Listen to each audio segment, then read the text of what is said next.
I just want to say, speaking of the comedy community, we're all suffering today because of Norm Macdonald. But listen, were you a Norm fan? I thought about you because everybody loves Norm, and yeah, but you know you hate everybody. I tweeted that Artie outlived him, and now people are getting mad at me. I thought that's the first thing that came to my mind because they were friends, and I'm thinking, wow, yeah, they were friends, and everybody was like. You had Artie in the fucking death pool, the Stanhope death pool. Yeah, yeah. If I know, I would have never took Norm over Artie for sure. No, I knew Norm pretty good because I worked with him. I worked on his. He had a Comedy Central sports show, and I worked on the show. Oh yeah. So I had some pretty good experience. One time I had to drive him home, you know. And the funny thing about Norm always says he doesn't drink, doesn't do drugs. And then you believe him. You just think he's kind of naturally kind of goofy, you know. So I'm giving him a ride home, and he goes. As soon as we get in the car, he starts smoking pot. hey, you want some? So he goes to me. He goes, if the cops stop us, say Stevie Ray Fromstein gave us his pot, you know. Which is like, I don't know if Bobby, you know Stevie Ray Fromstein?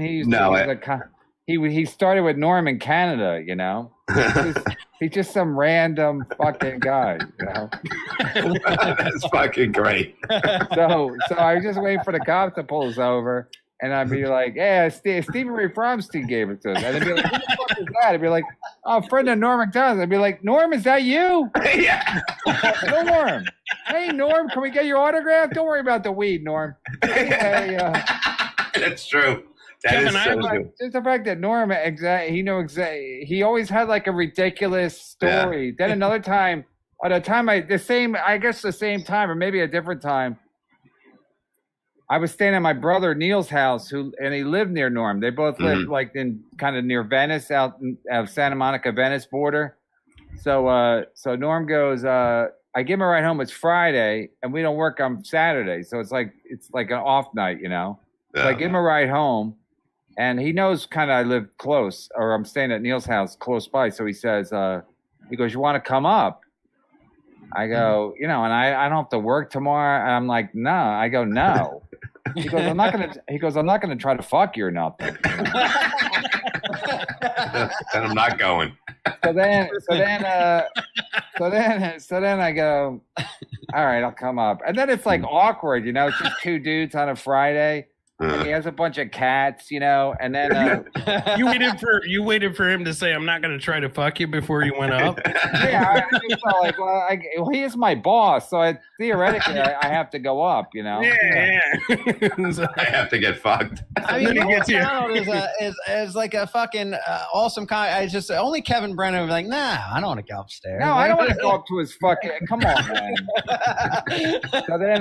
So then, what good can happen? Maybe I'll see his dick. I don't want to see his dick. Anyway, so I go up, you know, and then his assistant calls, and she's like, oh, you guys got home okay? Because she usually drives him home, so she just want to make sure she got home safe. And I go, all right, Norm, see you later. He goes, all right.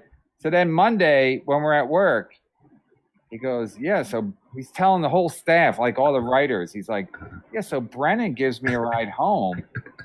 Then we get to his house, and he goes, can I come up? That sounds like Bob Levy. He goes, can I come up? And I'm thinking, Brennan wants to fuck me. So he totally turned the table. What a genius. Like, I'm just laughing. I go, that's not exactly how it happened. But